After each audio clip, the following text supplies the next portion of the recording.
ရှင်ဒီကနေ့မှလည်းဆရာမောင်ပါပီရဲ့ဇီကွက်ချောင်းတရားပေါ်ကအဝါရောင်ဝဝရုပ်အကျိုးပဲ့လေးဆိုတဲ့ဝတ္ထုကလေးရဲ့အပိုင်းလေးကိုဆက်လက်ဖတ်ပြပေးမှာဖြစ်ပါတယ်။နားထောင်ပေးကြပါဦးနော်။နေဦးရာသီမှာချစ်ရေးဆိုပြီးနေချောင်းပိတ်ရဲ့အစမှာအရာရာဟာလှပလွန်နေခဲ့တယ်။ပထမဆုံးကရာသီဥတုပဲ။ Beatles ရဲ့ Here Comes the Sun တခြင်းကိုဗမာပြည်မှာနေစဉ်ကနားထောင်ရင်နားမလဲခဲ့ဘူး။နေထက်တာများဘာကြောင့်ပျော်ရွှင်မြူးတူးနေရတာလဲပေါ့။နေရောင်အရာလွန်ပြီးပူပြင်းခြောက်သွေ့တဲ့ဗမာပြည်သားတယောက်ဖို့နားမလည်နိုင်ခဲ့တဲ့တခြင်းခုကျွန်တော်နားလေတဲ့အပြင်တစ်ချိန်လုံးဖွင့်ပြီးနားထောင်နေမိတယ်။ဂျူလစ်ပန်ရောင်စုံတွေဒဖာဒီပန်ကလေးတွေကတစ်မျိုးလုံးဝေစာဖူးပွင့်နေတယ်။တစ်ပင်တွေကအကုန်စိမ်းရောင်တွေကြီးပဲ။အစိမ်းရောင်မြက်ခင်းတွေကလည်းမြင်မြင်ရလီမှာကော်စောခင်းထားသလိုလှပလောနေတယ်။မုံမိုင်းပြဝေးပြီးကြောက်မွယ်ဖွယ်ကောင်းလောက်အောင်အေးဆက်ခဲ့တဲ့မြို့ကလေးဟာဘလောက်လှပနေတယ်။တာယာလှပနေတယ်။လူတွေကပလက်ဖောင်းကဖေးတွေမှာပြည့်ကျက်နေရတယ်။အားလုံးရဲ့မျက်နှာဟာပျော်ရွှင်မြူးတူလို့ကျွန်တော်မှနေရာဒီမတိုင်ခင်ကတည်းကလှုပ်လာတဲ့အချိန်ပြည့်အလုပ်ကိုင်ကောင်းကောင်းရှိလာပြီ။ကူလီထန်တဲ့အလုပ်ဆိုပါတော့တေလောက်အောင်ပင်ပန်းပေမဲ့အင်မတန်ပစံရတဲ့အလုပ်ကျွန်တော်ဘဏ်အကောင့်ထဲမှာငွေကြေးအတော်စုဆောင်းနိုင်ခဲ့ပြီ။ဘာသာစကားခက်ခဲကိုကျော်လွှားနိုင်ခဲ့ပြီ။ဒေတာသုံး dialect ကိုကောင်းကောင်းနားလည်လာတယ်။လူပေါင်းဆန့်လာတယ်။အတန်းပေါ်တွေထဲကမိတ်ဆွေကောင်းတွေလည်းရလာခဲ့ပြီ။ဒီချိန်တွေမရောက်ခင်လမ်းပေါ်ကလမ်းတရက်ကလေးတွေနဲ့ရိုက်ပွဲဖြစ်ခဲ့ရတာတွေအလုတ်သွားရင်ညဘက်လူရက်ခံရခဲ့ရတာတွေလမ်းပေါ်ရထားပေါ်တွေမှာအင်္ဂလိပ်ခုခံရေးတပ်ဖွဲ့လို့နာမည်ပေးထားတဲ့လူမျိုးရေးမုံတီးတူအဖွဲ့ဝင်တွေကရန်ရှာတာတွေအများကြီးရင်ဆိုင်ခဲ့ရပေမဲ့ခုခါမှာကျွန်တော်ဟာကြီးကန်းတကောင်လို့တထိတ်တလန့်နေတတ်တဲ့ fresher ကျောင်းသားလေးမဟုတ်တော့ဘူးလေထုလေးမှလေးငဖဲတကောင်ဖြစ်လာခဲ့ပြီတခါညက်9ချက်တန်ဘာဘာဆိုင်မှာဘေးနှစ်ဖက်ကိုနံပါတ်2ခိုက်တန်နဲ့အပြောင်ထိုးပြီးဦးစုပ်ဖို့နေရာကလေးပဲခွက်ချန်ထားတတ်တဲ့အင်္ဂလိပ်လူမိုက်စပင်ကေနဲ့ဖြစ်လာပြီအလုတ်ကျန်းလို့ရလုံးလို့ပိန်ညှော့ညော့ကလေးကနေလူကောင်ကြီးပြီးတောင့်တင်းလာပြီအားကစားအင်ကြီးလက်ရှည်ဝတ်တယ်ဂုံးခံပေါင်းပြီးအရှည်ဝတ်တယ်စနီကာဖနက်စီးတယ်လမ်းလျှောက်ရင်အရင်လိုကုတ်ချောင်ချောင်ကလေးမဟုတ်တော့ဘူးရင်ကော့ပြီးမြောက်ဆွဆွဖြောက်တယ်လူတွေကိုကြည့်တဲ့အခါမထီတရီကြည့်တယ်လမ်းတရေကလေးတွေအရက်သမားတွေက Wake you fucking chick တရုတ်ရုပ်ပေါက်နေလို့ဆဲတာလို့လာဆဲရင် fucking worker အတော်ညစ်ပတ်တဲ့စကားလုံးလို့ပြန်ဆဲရင်မေးငေါ့ပြတတ်လာတယ်အဲ့လိုပြန်ဖြဲပြရင်တော်ရုံကောင်းတွေကမရှာရဲတော့ပဲလက်သွားတာပဲတနည်းအားဖြင့်ဘာကိုမှမကြောက်တတ်တော့တဲ့လူလက်တယောက်ဒါမှမဟုတ်ရှေးခေတ်ကပညာတော်သင်သွားတဲ့လူကြီးတွေသုံးတဲ့အသုံးအနှုန်းရဘီလက်ကြဘူးတကောင်အဲ့လိုဖြစ်စားပြလာပြီဆိုပါတော့အောင်စင်းတွေထက်တော့လဲပထမ2ရက်အမှတ်စင်းတွေဟာဒေါ်နန်နဲ့မိကြီးလိုချင်တဲ့အတိုင်းရတယ်အကုန်80ရာခိုင်နှုန်းအထက် first class ဆိုပါတော့အဲ့တဲ့ရင်ကြတော့ညီမလေးဒေါ်နန်မိကြီးကအင်မတန်ပြုံးပျော်ရွှင်နေခဲ့တာပေါ့ချက်ချင်းဆိုသလိုကျွန်တော်စီရောက်လာတယ်လက်ဆွဲခေါ်သွားပြီးမြို့လေကောင် shopping center တွေကကျွန်တော်တခါမှဝင်မကြည့်ဘူးတဲ့အထည်ဆိုင်တွေထဲရောက်သွားတယ်ကျွန်တော်ဝင်ဘူးတာဆိုလို့ Primus လို့ခေါ်တဲ့အပေါ်စားကုန်တိုင်းလောက်ရှိတာရဲ့အဲ့ဒီမှာပိုင်ဆိုးပိုင်နေနဲ့အဝတ်တွေတစ်ထည်ပြီးတစ်ထည်ရှောက်ကင်ပြီးဒါတော့ဝကြည့်စမ်းနှင်းကကြခင်ကောင်းမှာတမွေအဆောင်ပါပြီးသားလေးလှလှလေးဟုတ်ပြီဒါထောက်ဝစ်စမ်းအဲ့လိုတွေလှုပ်တဲ့ပြီးအကုန်ရှောက်ဝယ်ပြီးတော့တာပဲနှွေဘက်ကြီးမှအနှွေးတဲ့တွေဘာလို့ဖို့လဲလို့မေးတော့ဒါမျိုးတွေစောင်းတဲ့မှာဈေး2ဆလောက်တက်တာလူအကြီးရဲ့တဲ့အမဲတန်ညံပညာရှိပါလားလို့ပြန်ပြောရင်သူခိုင်းသမျှလို့သူဝယ်ပေးသမျှယူရတော့တာပါပဲအနှွေးတဲ့တွေအပြင်နှွေနဲ့နှွေနှောင်းပိုင်းဝတ်ဖို့ဝတ်စားတွေပါတထုပ်ကြီးရဲ့ဈေးဝယ်ပြီးတော့ထမင်းဆိုင်ကောင်းကောင်းကိုခေါ်သွားပြီးနေ့လည်စာကျွေးတယ်အမှန်တိုင်းပြောရရင်အဲ့လို posh ဖြစ်အထက်တန်းကျတဲ့ဆိုင်မျိုးကျွန်တော်ရောင်လို့တောင်မဝင်ခဲ့ဘူးပါဘူးကိုစင်က9ချက်တန်အဝစားတရုတ်ဖူဖေးလောက်တောင်တစ်လတစ်ခါနှက်မမှန်တာကိုနေ့လည်စာစားပြီးတော့ပလက်ဖောင်းကဖေးတစ်ခုမှအတူတူထိုင်ကော်ဖီတစ်ခွက်စီ secret ကိုစီနဲ့နေအောင်အောက်မှာဆင်းယူနေကြတယ်ကျောင်းစာကိုဒီတိုင်းသာဆက်ထိန်တာဘရင်ကောလိပ်မှာဆရာလုပ်နေတဲ့တငယ်ချင်းရှိတယ်အကိုမေဂျာနဲ့အတူတူပဲဘာလို့ဖို့လဲဘာလို့အမှားလဲရှင်ကိုဒီကျောင်းကိုပွဲရပြီးရင်အဲ့ဒီမှာဆက်ထားမှာပေါ့ဟာလာပြန်ပြီဒီတပွဲနဲ့ရင်တော်ပါပြီဆိုနေနို့အကိုအင်္ဂလိပ်စာကအစ်စ်မမီဘူးလေတိတ်ဆန်းအခုအဲ့တော့ငါလောက်မစိုးတော့ဘူးဟုတ်ပြီလားမဖြစ်နိုင်ဘူးထင်မပြောသေးဘူးရှာမရှင်နဲ့ စွတ်ကြီးရဲ့ဒုက္ခဗျာသူခမရထားလက်မှတ်ကောက်တွေတောက်ရဲ့ကုန်မယ်ထင်တာပဲအဲ့နေ့ကစာမေးပွဲအောင်မှတ်ကိုကျေနပ်လို့စုလာချနေ့လယ်စာအတူစားကော်ဖီအတူတောက်ပြီးပြန်သွားတယ်ကျွန်တော်အလုပ်အားရက်နဲ့ချိန်ပြီးနောက်3ရက်လောက်နေတော့ထက်ရောက်လာပြန်ရောစားစရာတောက်စရာတွေတပုံတပင်ချက်ပြုတ်လာတယ်တေချာထုတ်ပိုးသိမ်းဆဲပြီးတယ်အားရရက်ကလေးရှောက်လဲကြမယ်ဆိုပြီးရဲတိုက်တွေရာစုတော်တော်များများကလေးကစောက်ထားတဲ့ရှေးဟောင်းကြောက်တုံးအင်္ဂလိပ်တွေပြည့်နှက်နေတဲ့မြို့ကလေးစီကိုလစ်ကြတယ်တနင်္လာရီလောက်ရထားစီရောက်သွားတဲ့မြို့ကလေးရဲတိုက်ကြီးရဲ့ဘေးမှာရစ်ခွေစီးစင်းနေတဲ့မြစ်ကလေးတွေဆင်းပြီးလှေလော်ကြတယ်နှစ်ယောက်သားစွတ်ကျဲလက်ပြတ်နဲ့ခေါင်းမီတိုလေးတွေဝဲလို့လှေလော်ရင်းအော်ဟစ်ရီမော်လို့ဆယ်ကျော်တက်ကလေးတွေလိုပါပဲနေအောင်ကြီးအောက်မှာညီမလေးဟာချစ်စရာကောင်းမလေးပဲလှေကိုလူးပြီးကျွန်တော်ကိုစားတဲ့အခါဟဲ့လူမလုံးနဲ့မှောက်တော့မယ်ချီးတယ်လို့မှပဲဗျာလို့ဆိုပြီးမျက်လုံးလေးပြူပြီးအော်ဟစ်နေတာရဲ့အဲ့လိုတွေနောက်ပြောင်နေကျွန်တော်စိတ်ထင်လို့မရတော့လှေဦးမှာထိုင်နေတဲ့သူ့စီကိုတူးကတ်သွားတယ်လှော်တက်ကိုကန်လာလှုပ်လိုက်ပြီးသူ့ရှေ့မှာဒူးထောက်တယ်အလဲခစ်ကစစ်ထွက်ကန်ပြီးသူရဲကောင်းတယောက်လိုဘာလို့ခိုက်ဖမ်းတယ်ရီဝဝအကြီးနဲ့စိုက်ကြည့်တော့ညီမလေးကမျက်လွှာချထားတယ်ညီမလေးအကိုတို့ခရစ်စမတ်ပိတ်ရက်တုန်းကဟိုတောအုပ်ကလေးထဲမှာခုံတန်းလေးတစ်ခုလုံးဝင်ထိုင်ကြတာမှတ်မိရမဟုတ်လားအဲ့ဒီခုံတန်းလေးပေါ်မှာပန်းစီလေးတစ်ခုတွေ့ရလေအကိုတို့ယူကန်ကြည့်တော့ဒိုရာအချစ်ရည်မင်းထွက်သွားတာ4 နှစ်ကြာခဲ့ပေမဲ့အတူထိုင်နေကြနေရာလေးကို9မိနစ်တိုင်ရောက်လာတော့မယ်မင်းရဲ့ထာဝရဘော့ဆိုတဲ့စာသားပါတဲ့ကပ်ပြားလေးတွဲလို့စိတ်ထဲတစ်မျိုးလေးပဲလို့မင်းအောင်ပြောပါသေးတယ်အင်းဘာဖြစ်လဲအဲ့ဒါအကိုကအဲ့ဒီပန်းစည်းပန်းရှင်အဖိုးကြီးပေါ့သိအားကြသဘောကြတာကိုအဲ့ဒီတော့အကိုမအောင်နိုင်တော့ဘူးဗျာဒီမဲ့ညီမလေးသာအကိုကိုပြန်မချစ်နိုင်ဘူးဆိုရင်ဟိုးမိုးကုတ်ဆက်ဝိုင်းအထိလှေကိုလှော်သွားလိုက်တော့မယ်တိလားလို့ခတ်တူတူလေးပြောလိုက်မိတယ်ရုတ်တရက်ဘာဖြစ်သွားမှမသိဘူးအလေးငိုက်မိသွားတယ်ညီမလေးဒေါ်နန်းမိကြီးဟာကျွန်တော်ကိုယ်ခုံအုပ်လာတယ်လှေလူးသွားလို့လှေနံနှစ်ဖက်ကိုလက်နဲ့တင်းဆုပ်ကင်ထားလိုက်ရတယ်တခါကအင်မတန်လှတယ်လို့ထင်ခဲ့ဘူးတဲ့ပါဦးနေလေးတွေဟာကျွန်တော်ပါပြင်နှစ်ဖက်ကိုပဲညာပြန်လာပို့တက်နေတော့တာပဲကျွန်တော်ကိုအတင်းတိုင်းဖတ်ထားရင်နှစ်ဖူးတွေနဲ့ရက်တွေနှက်ခမ်းတွေနေရာလက်မရှိအောင်အာပါတရားရှောက်နှမ်းနေတယ်ကျွန်တော်မှရင်တွေတတိတွေခုံပြီးတောင်းကြီးရဲ့သူလှုပ်ချင်တိုင်းလှုပ်လို့ပါတော့မှမောဟိုက်နေတဲ့အတန်လေးနဲ့ပြောတယ်အကိုကတောက်ရရင်ညီမလေးအပြင်လွန်ခဲ့တဲ့9မိနစ်လောက်ကလေးကတင်းငါ့ကိုဘာမှမပြောရင်ငါရင်ပြောပြီးဖတ်နှမ်းတောင်းချမ်းဖြစ်မယ်ရေထဲခုန်ချပြီးဆင်းပြေးပလေးစီလို့တွေးနေတာသိရလားအဆက်သေးတဲ့လူကြီးရဲ့တဲ့အော်ဒီလိုလားလို့အန်ကျိတ်တန်နဲ့ပြန်ပြောရင်ညီမလေးကိုဆွဲခွာတယ်မျက်နှာကိုကျွန်တော်လက်ခုပ်ထဲထည့်ပြီးစိုက်ကြည့်တယ်သူမျက်နှာဟာရှက်စိတ်နဲ့ပန်းသွေးရောင်လေးတန်းနေတာပဲ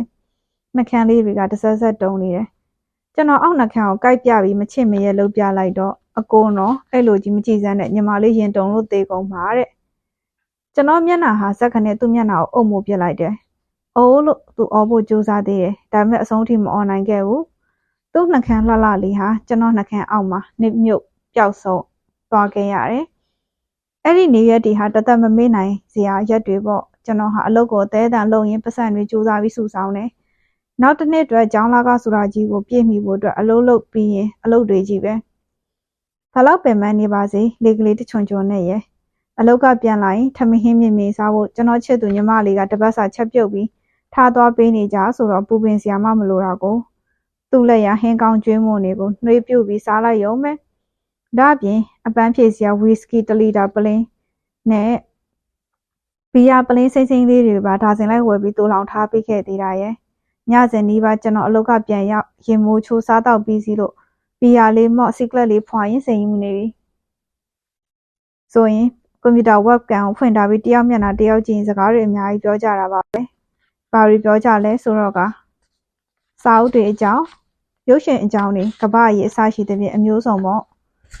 ့နောက်သူ့ဘဝကိုဘဝဆက်ကြောင်းလေးတွေပေါ့ကျွန်တော်ကကြီးပဲကျွန်တော်ဘဝဆက်ကြောင်းကိုဆရာတော်တော်ဆွေးလင်းနဲ့ပြောပြဖြစ်တာများပါတယ်ညီမလေးကပါဇက်ဟောင်းသားနဲ့ငင်းရင်းနားထောင်နေရပါပဲ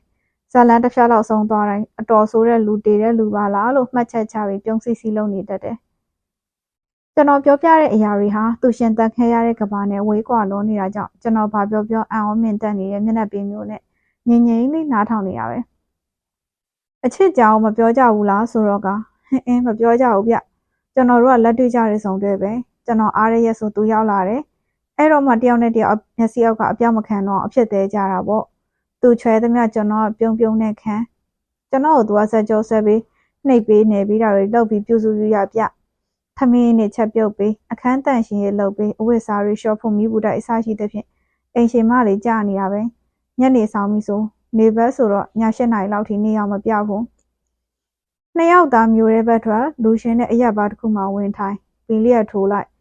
တစ်ခွက်တစ်ဖလားချလိုက်ညပေါက်တိုင်းဆော့လိုက်နဲ့အလွန်ပြောတဲ့နေရက်တွေပေါ့တချို့တော့အလုပ်ပေးရက်တွေမှာကြတော့ခီးထွက်ကြတယ်တူရစ်တွေအသွားများပြီးဓာတ်ပုံရိုက်လို့ကောင်းတဲ့နေရာတွေမဟုတ်ဘူးကျွန်တော်တို့ကစာသမားတွေမဟုတ်လားငယ်ငယ်ကဖတ်ခဲ့ဘူးသမျှဝတ္ထုဇာတ်လမ်းတွေတဲ့နေရာလေးတွေကိုတွားရှာကြတာမျိုးစိတ်ကူးရင်ဆန်လုံးပေမဲ့တကယ်တော့လူဖြစ်ရတာတန်တယ်ဆိုတဲ့ခံစားချက်မျိုးနှစ်ယောက်လုံးမှာတကယ်ရှိကြတာကိုဥပမာလန်ဒန်မြို့ရဲ့သွားကြတဲ့လန်ဒန်မြို့ကိုတက်သွားကြတဲ့အခါသိမ်းမြစ်ထဲမှာလှေလောကြပြီးဟေးညော်တလင်းလင်းတွေကပင်နဲ့သူ့မေးစားအဖေပရိုဒစ်ကြီးတို့နောက်ဆုံးခန်းမှာထပ်ပြေးကြတာမှတ်မိသေးတယ်မလားပေါ့အဲ့လိုတွေရဲ့အိုဟောင်းနေတဲ့အရက်ဘားတစ်ခုမှအတူတူသွားထိုင်ကြပြီးအတန်ငယ်မူလာတဲ့အခါညီမလေးမှတ်ထားဒုတိယကမ္ဘာစစ်တွင်းကပြည်တိမ်တိုက်ပွဲမယ်ဂျာမန်လေယာဉ်တွေကလန်ဒန်ကိုအသေးအတန်ဘုံတွေကျဲချနေစဉ်ကနိုင်ရင်ဝင်ခွေးဘလူးချချီဟာဒီဘာမှအရက်လာထိုင်တောက်နေတတ်တာတဲ့အတော်လေးများမူလာပြီဆိုရင်ဒီရက်ဘာရဲ့ခေါင်းမိုးဓာတ်ပေါ်တက်ပြီးဘုံတွေကျဲချနေတဲ့ဂျာမန်လေယာဉ်တွေကိုအော်ဟစ်ဆဲဆိုနေတော့တာပဲတဲ့အဲ့လိုတွေအာလူဖုတ်တဲပြီးပါနှစ်ဖက်ကိုဖောင်းဖောင်းကြီးဖြစ်အောင်လုပ်ပါဇက်ကဆေးပြင်းလေးချွတ်တဲ့ဟန်ပြင်းကောင်းကင်ပေါ်မောကြီးပြပြီးဗြိတိရှဖိုးကြီးလေတန်းနဲ့ bloody bastard လို့ဆဲရင်တရုတ်ဆောင်ပြတော့ညီမလေးမှာတခွိခွိနဲ့ရန်နေလိုက်တာရဲ့ရဲလိုကတော့မှကျွန်တော်ပါကိုလက်ဖွာနဲ့လာပုတ်ပြီးရီဝဝေနဲ့ပြောတယ် I knew when I met you an adventure was going to happen နဲ့အဲ့ဒါကြီးကဝင်းနီတဖူးစဲကစာသားကြီးပါလို့ကျွန်တော်ကမုံမှုနဲ့ပြန်စားတော့ဟာဖီးပြက်တယ်ကွာဒီမှာ feeling ပြည့်နေပြောနေပါတယ်ဆိုနေမှဆိုပြီးစိတ်ကောက်သွားရောပျော်ရွှင်ပွဲရနေ့ရက်တွေနဲ့အဲ့ဒီတနေ့ဟာကုံဆုံးသွားခဲ့တယ်စက်တင်ဘာလမှာကျောင်းနေပြန်ဝင်တဲ့အခါကျွန်တော်ဟာလက်မတင်လေးကျောင်းလာကသွင်းနိုင်ခဲ့တယ်ပထမနှစ်ကအမှတ်ကောင်းတဲ့အတွက်ကျောင်းလာကအနေငယ်ကင်းလို့ခွင့်ရတယ်ဒါဟာနိုင်ငံတကာကျောင်းသားတွေအတွက်သတ်မှတ်ထားတဲ့ policy တစ်ခုပဲကျန်တဲ့ငွေပမာဏဟာကျွန်တော်သေးလောက်အောင်ရှာထားတဲ့ပတ်စံတွေနဲ့ကွက်တိဆိုတဲ့လောက်ကိုလောက်ငါသွားခဲ့တဲ့အတွက်တပ်ပြင်းချနိုင်ခဲ့ပြီတက္ကသိုလ်ကျောင်းကိုနောက်တစ်ခါပြန်တက်ရတဲ့အခါကျွန်တော်ဟာအရင်နှစ်ကလိုကြီးကတ်ကောင်ကဲသို့ထိတ်လန့်တုန်လို့မနေတော့ဘူးအလောက်ကိုင်းဘလို့ရှာပြီးဘလို့ရက်တရမလဲတည်သွားတဲ့လူလက်တယောက်ဖြစ်နေပြီဒီပတ်ဝန်းကျင်မှာအသားကြစားပြူလာပြီအပေါင်းအသင်းဝင်ဆန်းတဲ့စီနီယာကျောင်းသားတယောက်ဖြစ်လာပြီအဲ့ဒီဟာတွေထက်အရေးကြီးတဲ့တစ်ချက်ကတစ်ခုခုဆိုကျွန်တော်နောက်မှာအသင်ရက်ပေးမဲ့ချစ်သူသိပ္ပံပညာရှင်မလေးရှိနေပြီမဟုတ်လားယုံကြည်မှုပြည့်တဲ့တက္ကသိုလ်ကျွန်တော်ပြန်သွားခဲ့တယ်သူမဤအထင်ကြီးခြင်းစက်တင်ဘာလကျောင်းနေပြန်ဖွင့်တော့နေအောင်ကြီးကပေါ်တလဲပြောက်တလဲပြန်ဖြစ်စားပြူလာပြီအေးဆက်ဆက်မိုးပေါက်တွေတစ်ခါကြာလာတတ်တယ်ဒုတိယစာသင်နှစ်ဟာပထမနှစ်လိုမလွယ်ကူလာဘူးစကတည်းကရင်တကိုးဆိုသလိုရှုပ်ထွေးလွန်းတဲ့သင်ခန်းစာတွေနဲ့နှစ်ပန်းလုံးနေရပြီထင်သလောက်မလဲပါလားလို့ညှင်းညူမိတဲ့အထိပဲအလုံးချိန်ကိုအနည်းနဲ့လျှော့ချပြီးတက်နိုင်သလောက်စာကြည့်တိုင်းမှာသွားထိုင်ပြီးစာအုပ်ပုံတွေနဲ့ကွန်ပျူတာရှေ့မှာထိုးပူနေအောင်စာလုပ်နေရတယ်ကျွန်တော်ချစ်စားခင်စားကျင်နာစလေးကိုတော့ခါတိုင်းလိုဖုန်းခေါ်ပြီးစကားပုံမှန်မပြောနိုင်တော့တပတ်နှစ်ပတ်လောက်ကြာတော့ညီမလေးကျွန်တော်စီရောက်လာပြန်တယ်ဟေးဆရာကြီးမျက်နှာမှုန်တေတေနဲ့ဖိအားများနေရလားကျောင်းစာတွေခဏပြစ်ထားပြီးတရက်လောက်ခီးထွက်ကြရအောင်လားတဲ့သွားကြတာဘောဆိုပြီးအလုပ်ကောကျောင်းစာတွေကပြစ်ချထားပြီးခီးတူတူထွက်ခဲ့ကြတယ်ယော့ရှာရမြောက်ပိုင်းရစကာဘော်ရော့ဆိုတဲ့မြို့ကလေးစီကိုပေါ့ပင်လယ်ကမ်းဘေးရရှေးဟောင်းမြို့ကလေးစကာဘာရက်စ်ကက်စတယ်လို့ခေါ်တဲ့12ရာစုကလေးကရဲတိုက်ကြီးရှိတဲ့မြို့တန်တာရီဆန်တဲ့မြို့ကလေးပေါ့နီညူအောင်ရှေးဟောင်းအိမ်အုပ်ကလေးတွေကပင်လယ်ကမ်းရိုးအတိုင်းဝေးဝိုင်းလို့တချို့ကတောင်ကုန်းပေါ်မှာမြက်ခင်းအစိမ်းအောင်လေးတွေပေါ်မှာထီထီလေးတွေအဲ့ဒီနေ့ရာသီဥတုမตายရဘူးနေမထွက်တဲ့အပြင်ရှာဝါလို့ခေါ်တဲ့မိုးမြူမုံတွေကြာနေတယ်ကျွန်တော်တို့နှစ်ယောက်တယောက်ကိုတယောက်ခါကိုတင်းတင်းဖတ်ထားရင်ဂျာကင်အင်ကြီးကကောင်းဆောင်ကလေးတွေစောင်းထားရင်အဲ့ဒီမြို့ကလေးတွေမှာခြေဦးတရားရှောက်သွားနေခဲ့ကြတယ်ဘလို့ခန်းစားချက်မျိုးကြီးမှကျွန်တော်မပြောပြတတ်ဘူးအိမ်မက်ထဲမှာလမ်းလျှောက်နေတယ်လို့ဘာလို့ကြီးရဲ့ အားလိုက်ရခီးသွားရသည်လည်းမဟုတ်တော့လူသူလေးပါးကလည်းကင်းရှင်းလွန်းနေတာကိုဘေးပတ်ဝန်းကျင်ကမြင်ကွင်းရဲ့ရာသီဥတုရဲ့ကစိတ်ထဲမှာအလက်ခေတ်ကဥရောပကိုပြန်ရောက်နေသလိုမျိုးခံစားမိနေစီတာမျိုးမြို့တနေရာရောက်မှာကုန်းခတ်မြင့်မြင့်ပေါ်ကနေပင်လယ်ကိုစီးပြီးမြင်နေရတဲ့အရက်ဘားလေးတစ်ခုတွေ့ရနဲ့ဝင်ထိုင်ဖြစ်ကြတယ်အရက်ဘားအိုဟောင်းနေပေမဲ့အတွင်းဘက်မှန်ချက်ကနေပင်လယ်ကမ်းခြေနဲ့ဆောက်ဝိုင်းကျန်းပုံတဲ့မြို့တစ်ချမ်းကိုလှမ်းမြင်နေရတဲ့မြင်ကွင်းကြောင့်အံ့ဩမှင်တက်နေမိကြတယ်မုံပြရီမိုင်းပင်လယ်ကြီးတဲပြင်ရှူလွှလွှအိမ်နေအောင်စီစီရီလေးတွေSerious ဆန်လုံးနဲ့နှစ်ယောက်သာတစ်ခွက်တစ်ဖလားစီချလိုက်တော့မှအေးဒဏ်ခံခဲ့ရသမျှနှွေးသွားတယ်။နေရက်တွေမျက်နှာတွေပန်းနှွေးအောင်တန်းလာကြတယ်။ပူးကပ်ပြီးထိုင်နေကြပေမဲ့စကားတစ်လုံးမှမဆိုဖြစ်ပဲကို့တွင်းနဲ့ကိုပင်လယ်ကြီးကိုငီးမောနေကြတယ်။ခဏကြာမှဆိုင်ထဲကိုကျွန်တော်ကဲခက်ကြည့်လိုက်တော့လူသူလေးပါးကင်းရှင်းနေတဲ့အရက်ဆိုင်လေးဆိုင်ရှင်တယောက်ပဲဘားကောင်တာနောက်မှာတကုတ်ကုန်းနဲ့မလှမ်းမကန့်အနံ့ရံမှာနိုင်လွန်ကျိုးတက်ဂီတာလေးတစ်လုံးချိတ်ထားတာမြင်တော့ကျွန်တော်အသာလေးထသွားပြီးဆိုင်ရှင်ကိုခွင့်တောင်းတယ်ဂီတာကိုလက်ညှိုးထိုးပြပြီးမေအိုင်းဆိုတော့ရတယ်ငါသားတဲ့ဂီတာကိုဖြုတ်ယူလိုက်ပြီးညီမလေးနားသွားထိုင်တော့သူကရဲကြဲကြဲနဲ့ဟေးကိုဆိုင်ရှင်မောင်းထုတ်မယ်နော်တီရော်တီတက်ရဲ့လားတဲ့ကျွန်တော်ဘာမှပြန်မပြောဘူးဂီတာကြိုးတွေကိုရှောက်ဆန်းပြီးနည်းနည်းညှိတယ်အဆင်ပြေသွားတော့မှ Romance de Amar ဆိုတဲ့စပိန်သချင်းတစ်ပုဒ်ကိုစတီးတယ်တကြော့ပြီးသွားတော့ဂီတာကြိုးတွေကိုကုတ်တွေတီးခတ်ရတာသွေးပူလာပြီးနောက်တစ်ချက်ထက်တီးတယ်ဘဲလက်ချောင်းတွေကဂီတာဖင်္ဂါပုတ်ပေါ်မှာအလိုလျောက်ပြေးလွှားနေသလိုညာလက်ချောင်းတွေကဂီတာကြိုးတွေကိုပိုင်နိုင်ကုတ်တွေပြေးလွှားနေတယ်ကျွန်တော်မျက်လုံးတွေကိုပင်လေကိုငေးတယ်ရေလိုင်းတွေကိုငေးတယ်ကျွန်တော်ဟာကျွန်တော်မဟုတ်တော့ဘူးကျွန်တော်ဟာစပိန်ဂီတာတလက်ပဲချင်းဆုံးသွားတာနဲ့ခဏလေးနားတယ်10စက္ကန့်20စက္ကန့်30စက္ကန့်လက်ကအလိုလျောက်နောက်တစ်ပုတ်ဆက်တီးတယ်Russell Dos Dillon Alhambra ဆိုတဲ့ချင်းဖြစ်နေတယ်ဒီသချင်းဟာတရောတန်ကိုတူးပထားတဲ့ technique ဖြစ်တဲ့ tremolo နဲ့တီးရတာမျိုးကျွန်တော်ညာလက်3ချောင်းဟာပန်ကာလိုမှုတ်နေအောင်လဲနေတယ်ဒါပေမဲ့ထင်သလောက်ထိချက်မကောင်းပါဘူးကျွန်တော်ဂီတာမကိုင်းတာကြာပြီမဟုတ်လားဒါပေမဲ့သချင်းဟာဆွေးမြစ်ကြေခွဲဝယ်ရကြီးပတ်ဝန်းကျင်ကလည်းဆွေးရည်ကြီးထမတစ်ပုတ်တပိုက်ပြီးတော့တက်လုံကျလာတဲ့ဘယ်ဘက်လက်ကမနှိမ့်နိုင်တော့ဘူးဒုတိယပိုက်ကိုဆက်မတီးတော့ပဲရက်လိုက်တယ်မြန်မာလေးကိုစက်ခနဲလှမ်းကြည့်လိုက်တော့အံ့ဩတုန်လှုပ်နေတာရဲ့ဝမ်းသာကြည်နူးနေတာရဲ့အထင်ကြီးနေတာရဲ့အဲ့လိုခံစားချက်မျိုးပေါင်းဆက်ထားတဲ့မျက်ဝန်းတွေနဲ့ကျွန်တော်ကိုငေးလို့ရဲ့ကျွန်တော်အင်မတန်နှစ်သက်ခဲ့မှုတဲ့အချစ်ပုံမြင်ဆိုတဲ့ကဘာကျော်ဝတ္ထုတွေကဇလိုက်မဂျန်နီဖာကဇလိုက်အိုလီဗာကိုပီယနိုတီးပြတဲ့ဇဝင်ကန်ကိုသွားသတိရမိပြီးပြုံးမိသေးတယ်ဘာတော့ဆိုတဲ့ဟန်နဲ့သူ့ကိုမေးဆက်ပြလိုက်တော့သူ့အင်ကြီးလက်မောင်းပင့်တင်ပြောတယ်ဒီမဲ့တွေ့လားကြက်သိန်းဖုတ်ကလေးထားလာတယ်သိတော်မသိခဲ့ပါလားဒီနေရာမှာတော့မောင်လေးကိုမရှင်းနိုင်တော့ပါလားလို့ပြောရင်ကျွန်တော်ကိုရှွန်းရှွန်းဆဆကြီးငေးကြည့်နေတယ်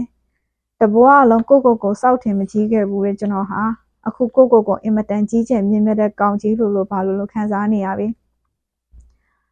ဘဝမှာကိုချစ်တဲ့မိန်းမရဲ့အထင်ကြီးမှုကိုခံစားရတာဟာ Alexander the Great ကမ္ဘာတစ်ချမ်းကိုသိမ်းပိုက်နိုင်ခဲ့တာလောက်နီးစိတ်ကြီးဝင်စရာကောင်းတယ်မဟုတ်လားကျင်းနဲ့ပျော်ရွှင်နေတဲ့စိတ်နဲ့ကျွန်တော်ဂီတာကိုဆက်တီးတယ်။ intro တီးလုံးလေးကြားတာနဲ့ညီမလေးကအဟာလို့အမိတ်တန်လေးပြူတယ်။ကျွန်တော်သချင်းစားဆိုတဲ့အခါညီမလေးကပါလိုက်ညီးတယ်။ကျွန်တော်တို့ရောက်နေတဲ့မြို့ကလေးနာမည်က Scarborough ကျွန်တော်ကောက်တီးလိုက်တဲ့သချင်းက Simon and Garfunkel ရဲ့ Scarborough Fair ချင်း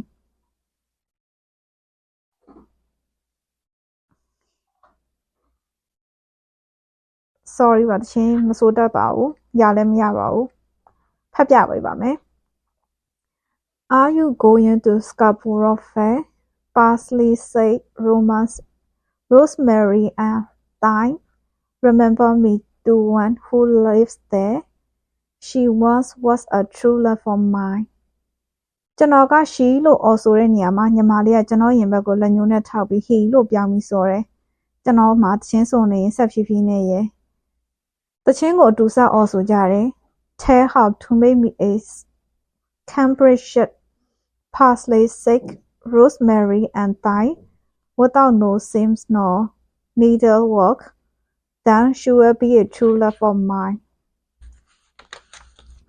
အမေကျွန်တော်စံတိုမာလေးဟာပြုံးပျော်ရွှင်စွာနဲ့အမူအရာလေးတွေပါလိုက်လှုပ်ပြားပြီးလိုက်အော်ဆိုနေကြများပင်လယ်ကမ်းဆက်နှစ်ပေတောင်ကုန်းပေါ်ကအရက်ဆိုင်အိုလေးပျော်ရွှင်နေတဲ့စုံတွဲလေး မိုးမြူမုံနေအောက်ကဒန်နာရီဆန်တဲ့စကာပိုရော့မြို့လေဂီတာတန်နဲ့တန်ပြိုင်ဆိုနေတဲ့စကာပိုရော့ဖက်ရှင်တန်ကျွန်တော်ဘဝကြီးတစ်ခုလုံးပြည့်ပြည့်စုံခဲ့ပူးတာပေါ့လေအပြန်လန်းကရထားပေါ်မှာအပြန်အလှန်မိတွဲရင်ငိမ်သက်နေရညီမလေးတော်မနမ်းမေမေကြီးရုတ်တရက်ထပြောတယ်ဟေးကိုရှင်ကဝီလီယံဖော်နာရဲ့ The Sound and the Fairy စာအုပ်ပဲဟမ်ဘာလဲအဲ့ဒါကစာအုပ်လေအင်းလေဘာဆိုင်လို့လဲလို့ဘာစာအုပ်ကြီးမို့လို့လဲနားလေရခက်တဲ့စာအုပ်ဖတ်ရတာရှုပ်ရှက်ခါလွန်းတယ်လူ၃ယောက်နဲ့၃ပုံတစ်ပုံကဇက်ကြောင်းပြန်ပြောပြနေတာပထမဇက်ကြောင်းပြန်တဲ့သူကစိတ်ရောဂါနည်းနည်းရှိနေတော့ကသူပြောတာတွေကအတိတ်နဲ့ပြစ်စုံပံအလဲတဲတဲ့နှစ်ခုကြားမှာဟုတ်ခုံကူဒီခုံကူအဲ့လိုတွေရဘာတွေဖြစ်နေမှန်းနားလဲဖို့မလွယ်ဘူးဟာငါ့ကိုယူနေတယ်လို့ပြောချင်တာလားတင်တာမှလေရင်အိုးခတ်မောင်အဲ့ဒီစာအုပ်နဲ့တူတဲ့ရှင်ကိုဖတ်မိနေတဲ့ကျမယူချင်နေတာလို့ပြောတာဟုတ်ပါပြီပြောပါအောင်အဲ့ဒီစာအုပ်နဲ့ဘယ်နာသွားတူတာလဲမသိဘူးဘာရီမန်းလည်းမသိဘူးရှင့်အပြောရရှင်ငယ်ငယ်ကလူဆိုးလူတေဖဲသမားလေးဆိုအခုကျမမြင်နေရတဲ့လူကအဲ့လိုဖြစ်ခဲ့ဘူးလေဆိုတာယုံရခန့်နေတယ်ပြုံးစီစီနဲ့လူရတန်းရုပ်ကလေးဆက်ဆက်မရှိပြန်ပညာတတ်မဟုတ်ဘူးခုမှလူရဝင်ဖို့ပညာသင်နေရတာတဲ့ကျမနဲ့ကျမအတိုင်းဝိုင်းကလူတွေနဲ့ဆက်ဆံတဲ့အခါတစ်ချမ်းမှမျက်နှာပြတ်သိငန်ဟန်မပြပြန်ဘူးစာကြောင်းပေကြောင်းကြတော့ကျမသိသလောက်ရှင်ကုန်ပြောနိုင်ပြန်နေရောအဲ့လိုလူကဒေါသကိုမထိန်နိုင်လို့ထောင်ကျသွားခဲ့ဘူးတဲ့အမှောင်ကန်နဲ့တိုက်ပိတ်ခံရဘူးတဲ့ဟုတ်မှာပါလူကကမူးရှူတို့နဲ့ရင်ဟိုအရင်တလောစီကအလုတ်ကပြန်လာရင်ဖုန်းလို့တဲ့လမ်းသေးလူနဲ့ရိုက်နှက်ကြတာခေါင်းပေါက်လို့ပေါက်မျက်နှာမှာအညိုမဲဆွဲလို့ရဲ့တေးမှမကြောက်ဘူးညံရှိတဲ့ပုံမပေါ်ဘူးမိုက်တိမိုက်ကန်လူမေဖဲယာနာကအရက်ဆိုင်မှာတော့ကြာပြန်တော့ရန်လာစားတဲ့အင်္ဂလိပ်ရက်သမားနှစ်ကောင်တီးခံကျဲကျဲကျဲနဲ့ထတယ်ပြီးဒေါ်ဖောင်းနေတဲ့ကျမကိုဆွဲဖက်ရင်လာပြန်ကြဆိုညီမလေးရဆိုပြီးသွေးနဲ့ထားထွက်နိုင်ပြန်တယ်လူကจิตจิကန်နဲ့ကြုံရကြပါအလုပ်တွေလို့ရှောက်လို့ပြီးဖြစ်တယ်လို့နေတယ်ခုနကေတာဒီနေ့ပြန်တော့လဲအဟုတ်ကြီးနူးညံ့နေတဲ့အဲ့လူကသူမဟုတ်တော့ပြန်တယ်လို့ပဲကျမမှအရေးတွေပြောရပြန်ရောကျွန်တော်တဟာဟာရန်နေရင်ကလက်ကပြလိုက်တော့ညီမလေးတဟုတ်ဟုတ်စီမန်းမန်းနေရရက်သွားတယ်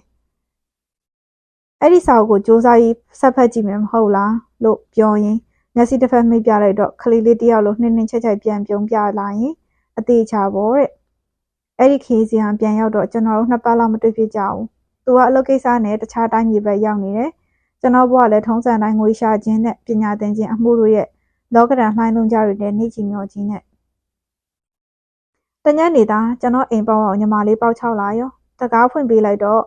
ခရီးပန်းလာဟန်နဲ့တူတဲ့နန်းလဲလဲမျက်နှာလေးကမချိုမချင်နဲ့ရဲ့ရောဆိုတယ်ပြီးလက်ထဲကိုအိတ်ထည့်ထားတဲ့ဂီတာတစ်လုံးထိုးထည့်ပေးလာတယ်အလုံးနဲ့သွားတဲ့ခီးကပြန်တန်းဝင်လာတာဂီတာတစ်လုံးနဲ့ဝိုင်းကောင်းကောင်းနှစ်ပလင်းတဲလာတဲ့ဂီတာအိတ်ကိုဖွင့်ကြည့်လိုက်တော့စပိန်လက်လုတ်ဂီတာအကစစ်ကလေးတောက်ကြိုနေကြီးပြဒါကြီးဘလောက်တောင်ပေးရတယ်လဲဝယ်လာပြန်ပြီလို့ပြောပြီးတော့ရှာမရှင်နဲ့ညီမလေးခီးပင်ပန်းလာတယ်တညဒီညစိန်ယူခြင်းနဲ့ကားရေသွားချိုးပြီးဂီတာတီးပြဖို့လက်နှွေးထားလိုက်စမ်းလို့အော်ရင်လစ်သွားတယ်ညမီအောင်မိန်လေးအောက်မီလင်းဖို့ရှင်မှာကျွန်တော်နဲ့ညီမလေးတော်နန်းမိမေကြီးဟာပူကတ်ထိုင်လို့အီတာလန်ဝိုင်းနဲ့အတူတူမောလို့ရီဝဝေဖြစ်နေတဲ့ကျွန်တော်လက်ချောင်းတွေဟာစပိန်ဂီတာအစ်စ်ကလေးရဲ့နိုင်လွန်ကြိုးတွေပေါ်ပြေးလွှားစော့ကစားလို့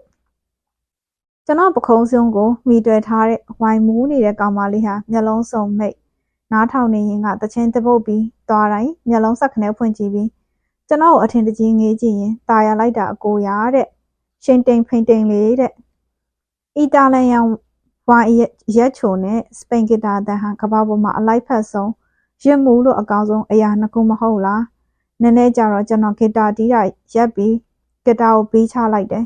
စပင်တူတူနဲ့ကောင်မလေးရဲ့မျက်နှာဖူးဖူးလေးကိုမီလင်းပိုကအလင်းရောက်နဲ့ငေးဆိုင်ကြည့်နေမိတယ်သူလည်းကျွန်တော်ကိုဆွေးရည်ရည်လေးပြန်ငေးတယ်လက်တစ်ဖက်ကကျွန်တော်ကိုယ်ကိုတိုင်းဖက်လာတယ်မျက်နှာချင်းတစ်ဖြည်းဖြည်းနီးကပ်သွားကြတယ်ညီမလေးကိုလမ်းလိုက်တာဟဲ့တဲ့အဖျားခံနေတဲ့တန်လေး